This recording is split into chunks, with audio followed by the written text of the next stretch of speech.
Chris Leben here, back in the program. Supposed to fight in Bellator, making a comeback fight. First, before we get into that mess, why now? Why are you deciding to come back now? Like, you could have come back a couple years ago or a year ago, and you didn't, but now you are. I mean, I think the biggest thing is I really wanted to come back now was because, when I went to rehab, they put me on this medication, Suboxone, which is what they're supposed to put you on to get off the other stuff. But that shit was pretty horrible, Definitely, at that time, I wasn't drinking or anything else, and I would have told you I was sober, but, I wasn't performing well in the gym. It wasn't until I was able to, quit that I realized how much better I was performing, and that's what really made me, I was beating everybody up in the gym. That's what made me want to come back. I asked you in an interview a while ago, it went viral, like 2 million views or whatever of our interview, that do you ever regret getting sober? Because you were 5-0 before when you weren't sober, and then you got sober and you lost 4, and now we're finding out you really weren't sober because they put you on something else. So you still weren't sober.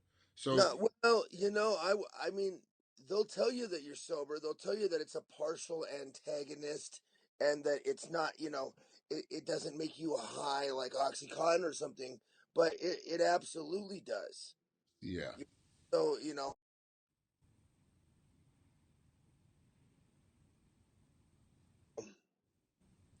So it's a situation where the doctor is giving you the medical advice, but not athletic advice. And so as an athlete, you can't be even beyond that and be able to perform.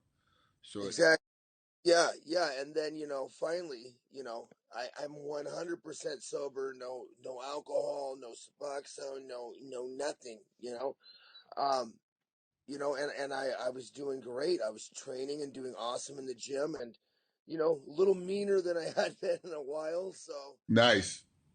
I was really excited to make a comeback, but unfortunately, that's not going to happen. Well, first, before we get into the reason why the comeback's not happening, let's talk about what happened monetarily wise. Like, obviously you were a big name, a bigger name guy in the UFC when you left, but the numbers have changed since then. So what was the money like compared to what you were getting from the UFC when you left to get to your first gig on contract with Bellator?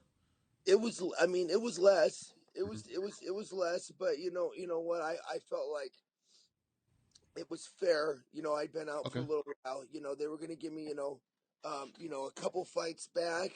Kind of see where I'm at before they put me in with, with any of the big names. Right. Makes sense. Makes sense. Yeah, and I thought that was fair. So as how old are you now, Chris? 35.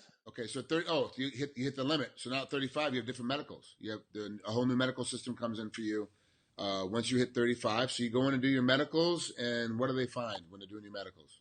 I failed my EKG, and then they have me retake it the next day. I fail it again. I fail like 4 of them.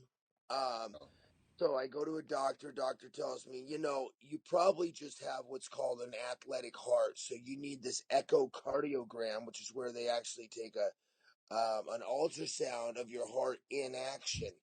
You know, and he said 99% chance it's this or it's something you could drop dead from. And unfortunately, in my case, it's the latter.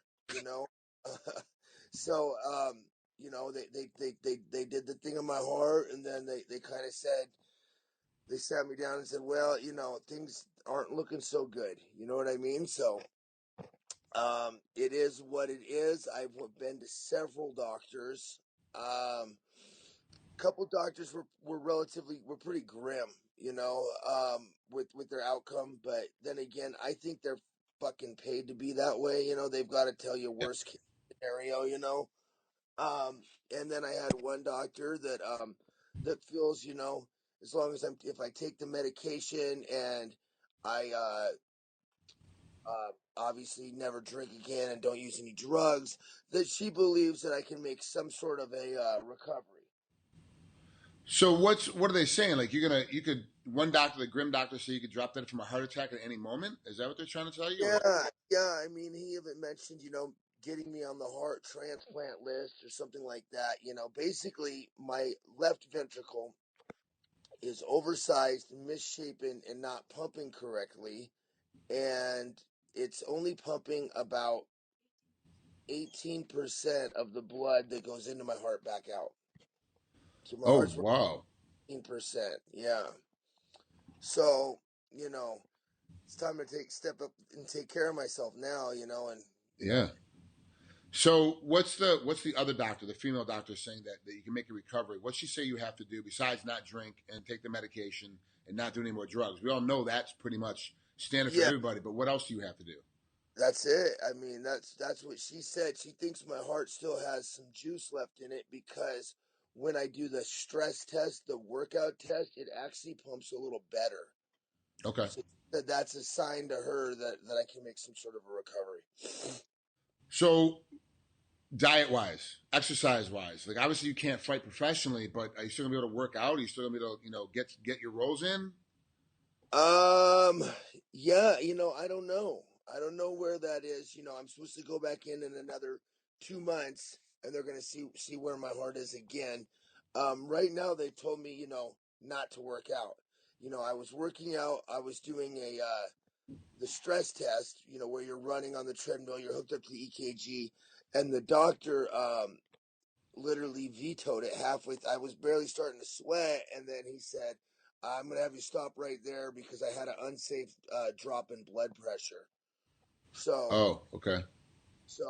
apparently it's not safe for me to work out even. But I mean, before I went in, I was doing jujitsu, kickboxing, and then going over doing strength conditioning in a 3-hour block. Oh, Before wow. and I was doing better than I've ever done. So it's but then I go in and the doctors tell me, oh, your heart's all messed up and you can't work out. You're taking a risk every time you work out, is what they told me. Jeez, that's crazy. So is it genetic or is it lifestyle that caused this issue? Or do you not know? Both, Okay. both, both. They said actually the case with me is most commonly caused by your heart getting some sort of a virus or like strep throat in your heart or something, some Okay. weird shit. But I'm I'm accepting, responsibility for the decisions that I've made in my lifetime, and I'm sure that those are the number one factor. Wow, Chris. Well, keep us up to date. Let us know what's going to happen and how things progress.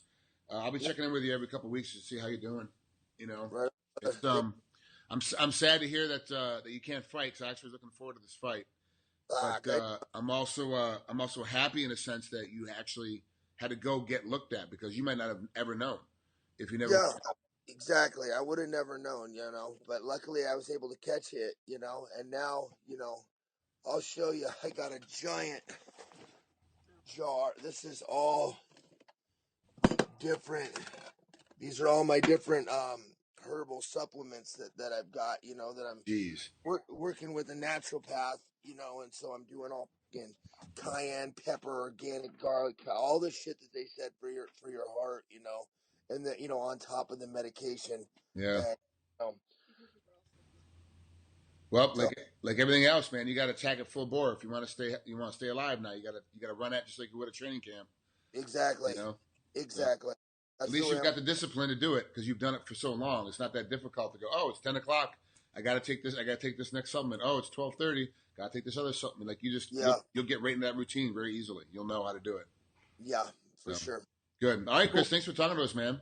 All right, brother. Take care, Shoots. bro. Talk to you later. Shoots.